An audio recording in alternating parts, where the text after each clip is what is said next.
We exist within a program of thought and memory. Like any program that creates an outcome, our reality has been created from information. The information is interpreted, processed, and recoded in a way that allows it to, in turn, then be used to simulate a desired reality. This is simplistic but accurate, and it shows how thought and memory have been encoded and used to generate the reality we experience every day. Many scientists are now starting to grasp from an experimental level time is not linear at all. In this conscious waking level of our lives, it is a little harder for us to perceive time as non-linear. We feel it moving around us. We wait. We remember back. We think forward. We experience one moment to the next, or so we think. How do psychics and intuitive people, empaths, and prophetic visions foretell the future? Because the future has already happened. The past, present, and future are all contained within the structure of thought and memory of the program. Everything that has happened and ever will. There is not the infinite weaving of possibilities and probabilities science would have you believe. Like any program, even one as sophisticated as our reality has a preset range of alternative pathways. Stay with me. To us, the future seems unwritten, infinite even. But like all programs, the pathways available to us are generated from an initial set of memory variables. Free will is but the ability to choose between predetermined pathways. That is why sometimes, no matter what you do, some things never work. If it is not written into the program, it cannot exist. That may sound outrageous to some, frightening to others, but once again, stay with me. Over the past 2 decades, many experiments have been done in the fields of time research and the human mind. One of these was the reverse time experiment.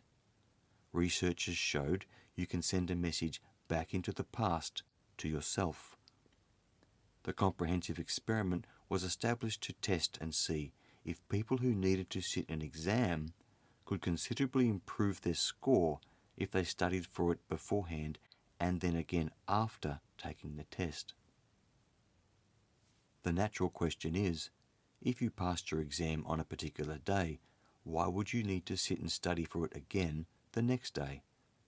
That is where this gets very interesting. The research showed conclusively, beyond any doubt, if a person made a commitment to study the day after the exam and did so, they had a greater chance of passing than if they did not.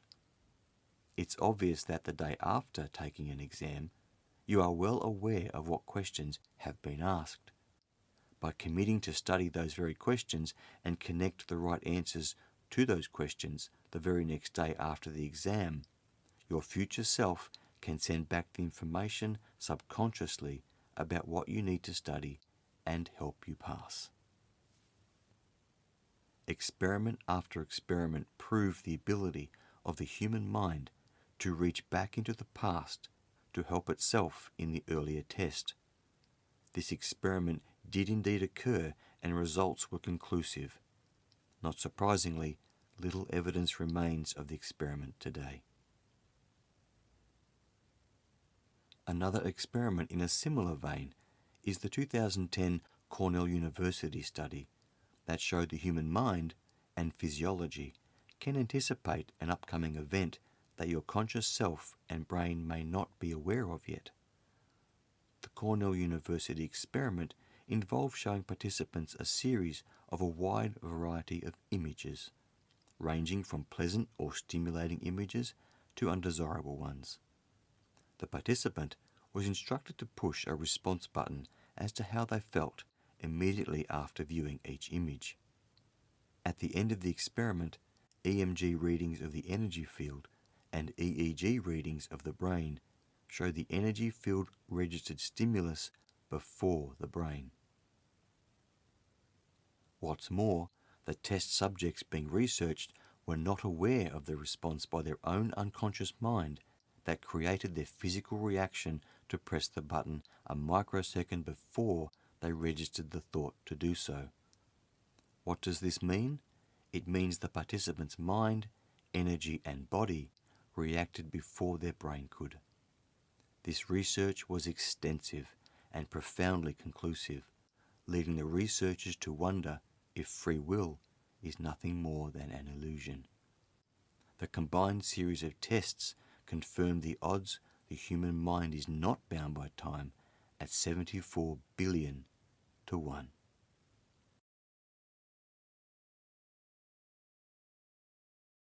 In addition to this incredible determination, further experiments by neurophysiologists Benjamin Libet and Bertram Feinstein found the human brain registers a stimulus approximately 1,000 times slower than the subconscious mind. At any given time, your unconscious mind is already responding to stimulus before the conscious recognition through your brain. So what do these examples show? And why show them at all? They not only show time is not linear and the past and future both exist simultaneously, they show our mind is far greater than we give it credit for. They also show we are not just the physical who we believe we are through our brain and personality.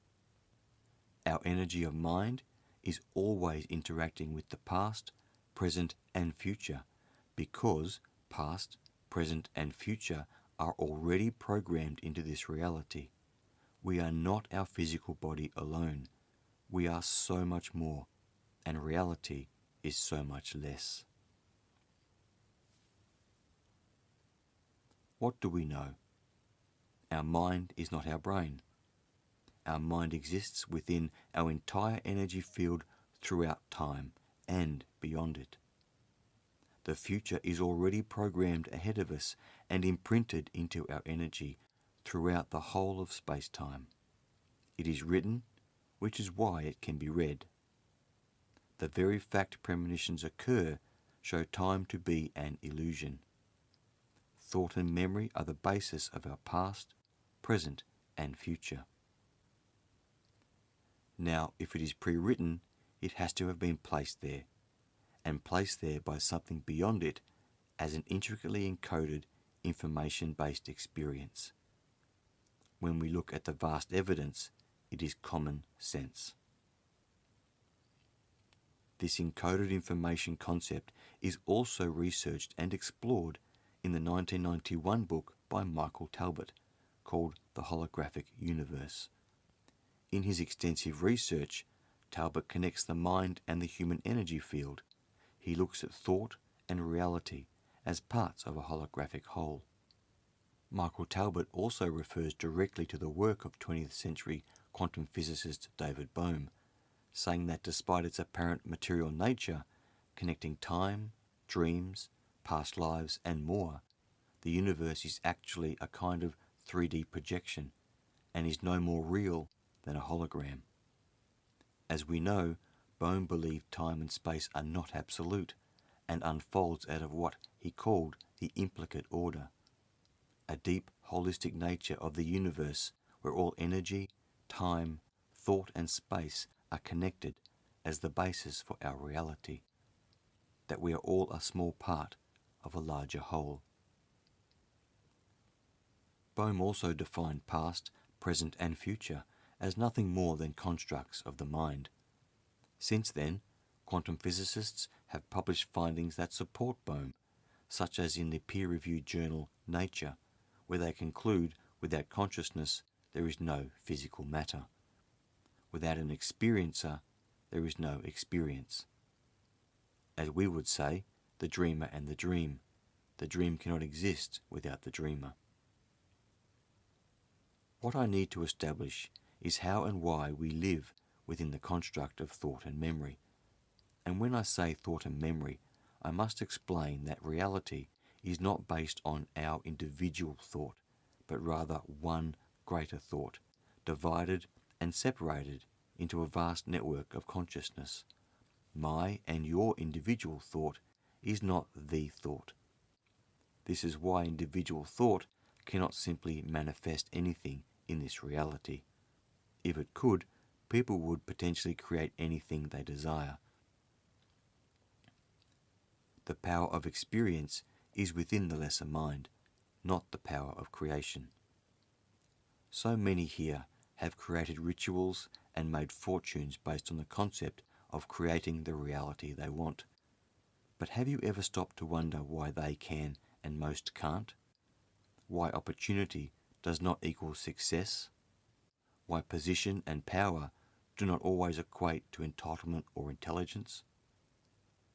When one understands they are within a program, it is easier to understand why free will alone is not the only proponent of change, or the precursor for a desired result.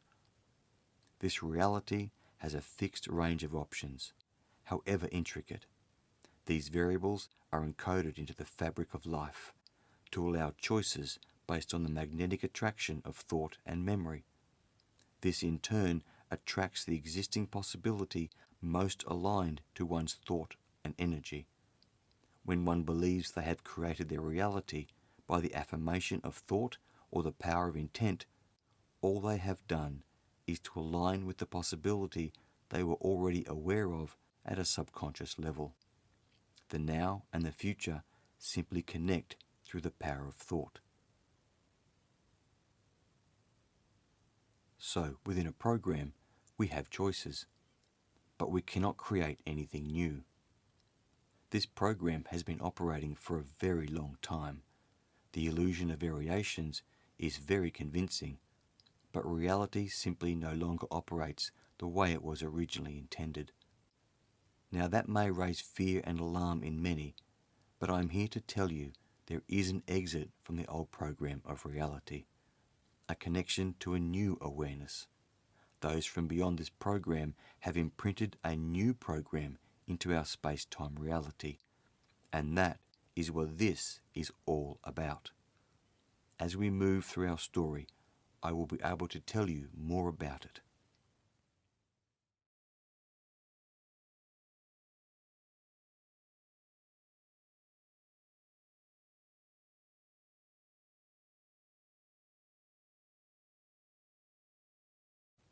Let's continue. Diane pioneered research and an understanding of our superconscious mind. From her work, we developed ongoing research and practices for working with our deeper consciousness, one's capacity to become aware of our true multidimensional nature. We grew to see time in a completely open way, whilst having to establish a duality of consciousness, knowing we live within an illusionary world but are not a part of it.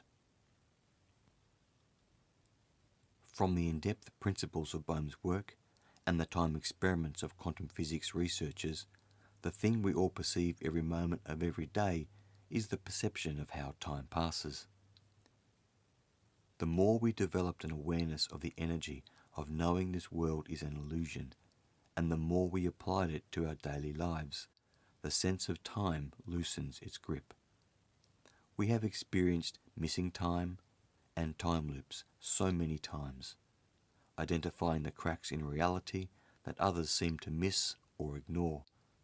I say again, time simply does not exist the way we perceive it. We move through memory and we perceive the passage of that memory as time, but within this program, time can change constantly. Time is linked to our deeper mind, the structure of energy we relate to, and the rate of movement of the space we are within. To demonstrate this, let's look at an experience I had in 2015. I experienced the illusion of linear time in a physical and measurable way. It is one of the most profound temporal experiences I have ever had. I was in Sydney, here in Australia, and it was at the end of a 3-day business trip. I was coming out of my very last meeting, held in an outer western suburb called Parramatta. The meeting had gone over time, and by the time I reached the car park, I only had about 75 minutes before my flight departed at 7:15. At that time of day, with peak hours on the A6 and M5, the Mascot Airport was at least a 60-minute drive, and I still had a rental car to drop off, not to mention the long walk to the gate. Needless to say, I was a little tense about the whole thing. It was, after all, a Friday, and I was exhausted from 3 days of back-to-back meetings. I just wanted to get home to my wife. I stepped across to the car park and got into the rental car. In a very curious set of circumstances, when I reached the exit, the boom gate would not lift. I could not exit. The operator box would not accept my prepaid ticket, and so I stood helplessly at the exit, other drivers queuing up behind me with every passing minute. I couldn't reverse, and I could not go forward. And so I stood outside my own car, speaking to an attendant through a speaker box for the next 20 minutes, until he finally let me through, much to the frustration of a huge queue behind me, who were not at all afraid of using their horns to sound their frustration. By the time I turned onto the road, it was well after 6 p.m. I had less than 60 minutes to make a 1-hour trip, drop off the car and walk to the flight gate and board the plane. I was frustrated and resigned to the fact I would not make it. My only hope was a flight delay. I finally turned onto the M4 and headed east.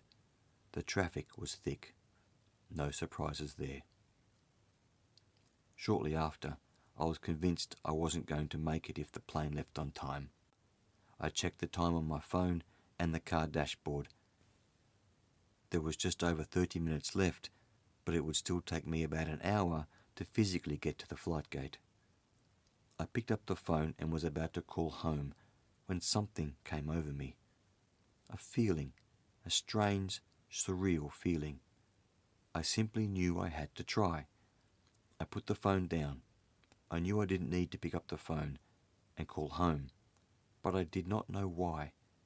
I found myself feeling very quiet inside. I felt mentally very calm, but inwardly energized at the same time. An unusual feeling. I put both hands firmly on the wheel and checked my speed. I was still sitting at the speed limit. And then something happened. A feeling of accelerating, starting to move very quickly, moving so swiftly forward. I should have been frightened, but I was too calm.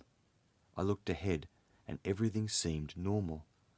I felt I was shooting past all the traffic around me, and yet the cars remained constant with me on the road. Everything seemed outwardly normal. I kept checking my speed. No change. The feeling of accelerating grew stronger and stronger. I felt even more supercharged. I felt like I was moving through a tunnel, and yet I could still see everything around me. My calmness turned into a focused concentration. This lasted for about 20 minutes, until I was snapped out of the dual sensation when I saw a large blue sign ahead. It was the M5 airport exit sign. I was confused. It should still be so far away, and still to this day I do not recall turning south onto the A6 or east onto the M5, but there it was. I looked at the clock and it was just after 6:45 p.m. It was not possible. I had made the 1-hour trip in half the time. I had not accelerated. I had not taken a shortcut. I had made the trip many times before, so I knew the road well. This was not possible. And yet there it was. The feeling of calmness quickly faded, and as I turned into the Mascot Airport, I dropped off the car and made my way to the gate. As I arrived, they were about to close the flight, and I slipped on as one of the last passengers. I had made an impossible trip, but more than that, I had felt the compression of time like a tunnel. Space had sped up, and time had slowed down.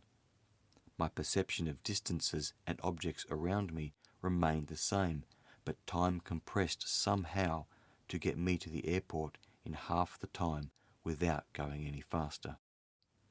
An extraordinary experience. So time is not a linear reality. It is a perception affected by thought, energy, the ratio of space, paranormal activity, or interdimensional interference. So many things affect time. It is certainly not a product of the fallacy of gravity. The perception of time is the measurement of memory, and when you alter your ratio of perception, time can change.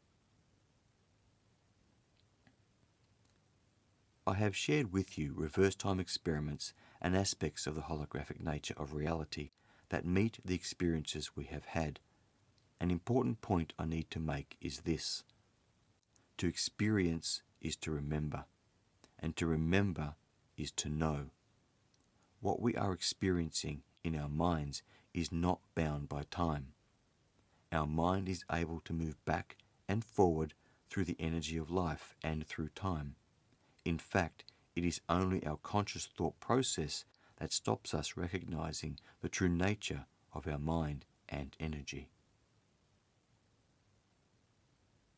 Beneath the separation of self, the light of what we are is connected to what is beyond the illusion of this reality.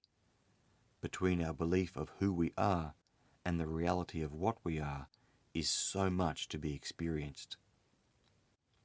Long after many of our experiences had established to us the illusion of time, Elonias also explained to us about the program itself. He discussed how the very first program was originally an imprint into the space. The imprint could be likened to a thought, and as I intimated previously, the thought of creation is not the kind of thought you and I use every day. We are talking about the thought, and from the original thought came variations of itself on different universal levels. One of these universal levels is what we experience as our level of reality. And within this imprint is all of space and time, imprinted into the coding of creation. Many years later, we came upon research completed at the Centre for Time at the University of Sydney, a study of space-time where professors and researchers began to see the universe as a block of all things that ever happened at any time, in time and space. All things that did, are, and will happen already exist within the framework of reality. We were quite excited to read the research because this is already what we had been told by Elonias many years earlier and what our experiences had shown us. And whilst time travel in the physical sense is not accessible for most of us, mind time travel is accessible to all of us. In its findings, the study also eliminated the perceived grandfather paradox, the baseless assumption that if you travel back in time to prevent your grandfather from having your father, and therefore you will cease to exist, creating a paradox. This is an example of where we see limited thought creating boundaries because of a lack of awareness, and creating problems where there really isn't one. The new research from the Centre for Time made a proposal. If you were able to travel back to the past, and you did in fact adversely affect the history of your grandfather as you perceived it, then it was always so that you did so. The analogy is very basic, but the study came to a single and very important point. All time and space already exists. So let's take a look at the experiences we had, where a time loop, a very real time loop, was literally the difference for Diane and I between life and death. This experience was in the year 2007, and it would show Diane and I just how powerful time loops can be. After many years of constant and rigorous research, detecting energy fluctuations and reading psychic energy fields, monitoring time loops within and around our lives was not uncommon. You see, the more one researches time and space, the more one is aware of just how fluid it is. It becomes quickly apparent how much the brain and its senses are conditioned to ignore. The time loops are very subtle, but there are always signs. Deja vus are a common colloquialism, sometimes a source of wonder, but often used dismissively when one feels uncomfortable about a fairly familiar feeling that can't be easily explained. In the end, no matter what, every feeling has a cause, a source. If you experience a deja vu, you have detected something. You have to trust your inner senses. Over the years, we would usually identify a pattern or a reason. There were some occasions when time loops were associated with interdimensional life forms, but we will cover that in the paranormal section of this documentary.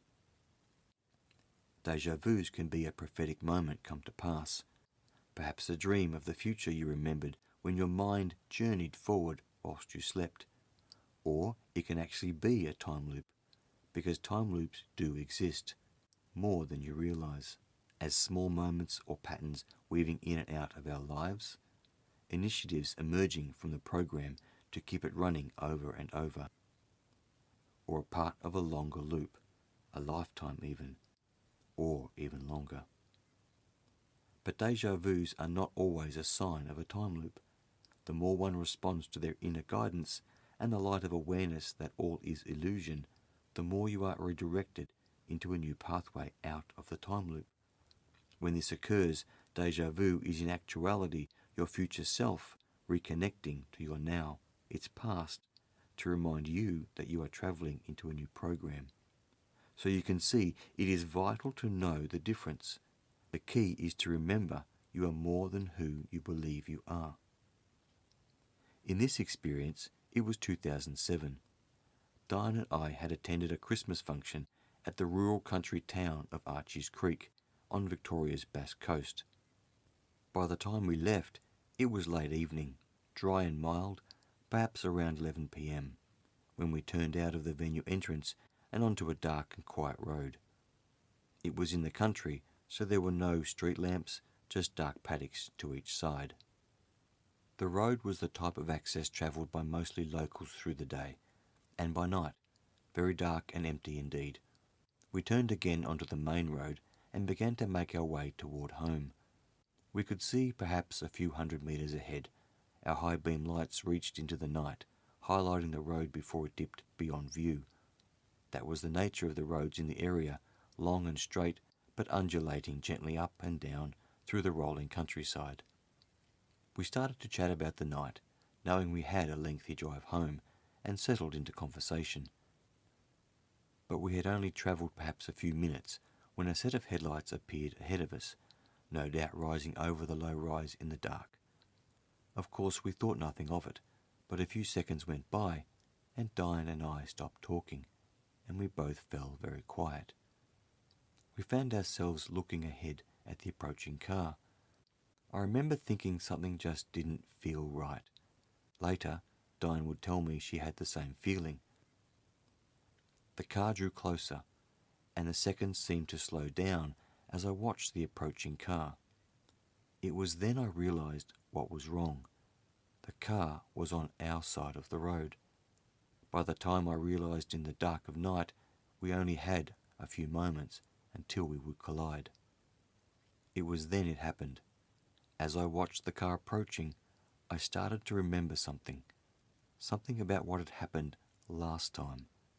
Everything slowed down, and as I kept watching the car, I became starkly aware this had all happened before, and the man driving the car intended to crash into us. Sadly and without a doubt, a man intent on suicide that night. Silence engulfed me, and a stillness I cannot explain. Looking back, it was not unlike the time I drove from Parramatta when time compressed, but this time it was a lot deeper. So very quiet. I knew Diane and I had sat in the car before, faced this situation before, and we were now doing it again. We were in a time loop. I turned to look at Diane, to see her looking directly back at me. Diane looked perfectly calm as well, and we looked into each other's eyes. Without speaking, we knew what had to be done. Diane simply nodded, and I turned back toward the oncoming car, and I waited. Long moments seemed to go by, but in reality this all happened in an instant. I knew I had to wait. I remembered what happened last time, which Diane would also later verify.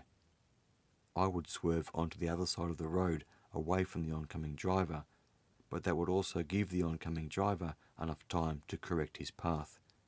This time I had to wait, and I did. At the very last moment, when we were so close our entire car was lit up with the oncoming headlights, I knew it was time to swerve. I remember moving the wheel swiftly and surely, and the oncoming car shot past us with a roaring flash. No horn, no brakes, no hesitation. In the most surreal and unexpected next moment, I simply returned to the correct side of the road and kept driving. There was an air of relief, but no adrenaline, no amazed exchanges. Diane and I held each other's hand, and we remained completely quiet for a long time. When we did speak, we shared how we felt and what we knew, and it was the same in every detail. We even remembered talking about it somewhere with someone else, but unfortunately that was too hard to recall in detail. What we knew was we had entered a time loop and come out the other side in one piece. I will always remember that day, and no one will ever tell me time loops are fantasy. We survived one, and it wasn't the last. And so this is another experience that demonstrates how time, space, and reality do not behave the way they are presented to our senses. In this program, our minds exist beyond the perception of time. The perception of reality is an illusion. This is so important. Other parts of us on other levels of reality. This is called divisional consciousness. To be in touch with your higher energy, your higher mind, is humbling and uplifting. When you are aware and open to a higher level of consciousness, like a higher frequency of light, the illusion of this reality no longer has a hold on you. All is energy. Your perception and awareness can change your frequency of life completely.